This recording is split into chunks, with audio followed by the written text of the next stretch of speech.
নির্বাহী আদেশে জামায়াতে ইসলামী ও ইসলামী ছাত্র শিবিরকে নিষিদ্ধ করে প্রজ্ঞাপন জারি করেছে সরকার। আজ বৃহস্পতিবার বিকালে স্বরাষ্ট্র মন্ত্রণালয় থেকে এই প্রজ্ঞাপন জারি করা হয়েছে। সন্ত্রাস বিরোধী আইনের 18-র এক ধারা অনুযায়ী জামায়াতে ইসলামী ছাত্র শিবির ও তাদের অন্যান্য অঙ্গ সংগঠনকে নিষিদ্ধ করা হয়েছে। এর আগে নিষিদ্ধ করার বিষয়ে আইনি মতামত দিয়ে ফাইল স্বরাষ্ট্র মন্ত্রণালয়ে পাঠায় আইন মন্ত্রণালয়।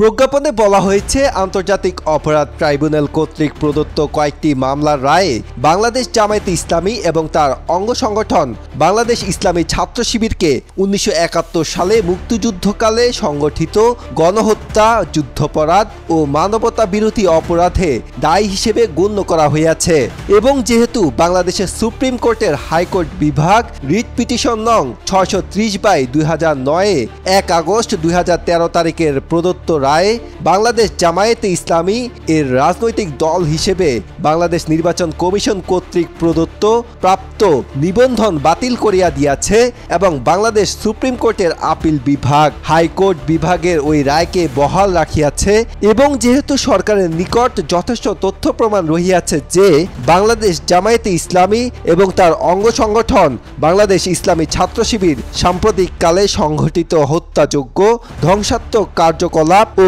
সন্ত্রাসী কর্মকাণ্ডে সরাসরি এবং উস্কানির মাধ্যমে জড়িত ছিল।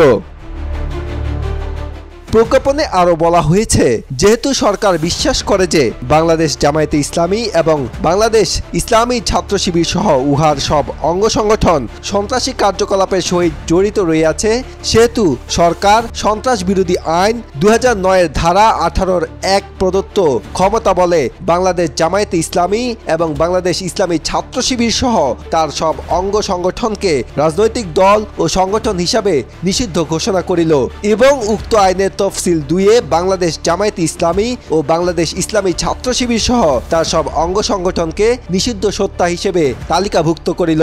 ইহা অবিলম্বে কার্যকর হইবে।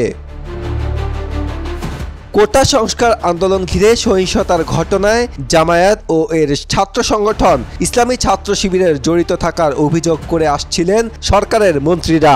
এমন পরিপ্রেক্ষিতে গত সোমবার আওয়ামী লীগের নেতৃত্বাধীন 14 দলীয় সভায় জামায়াত শিবিরকে নিষিদ্ধ করার বিষয়ে একমত হন ওই জোটের শীর্ষ নেতারা। আওয়ামী লীগের সভাপতি ও প্রধানমন্ত্রী শেখ হাসিনার সভাপতিত্বে সেই বৈঠক হয়।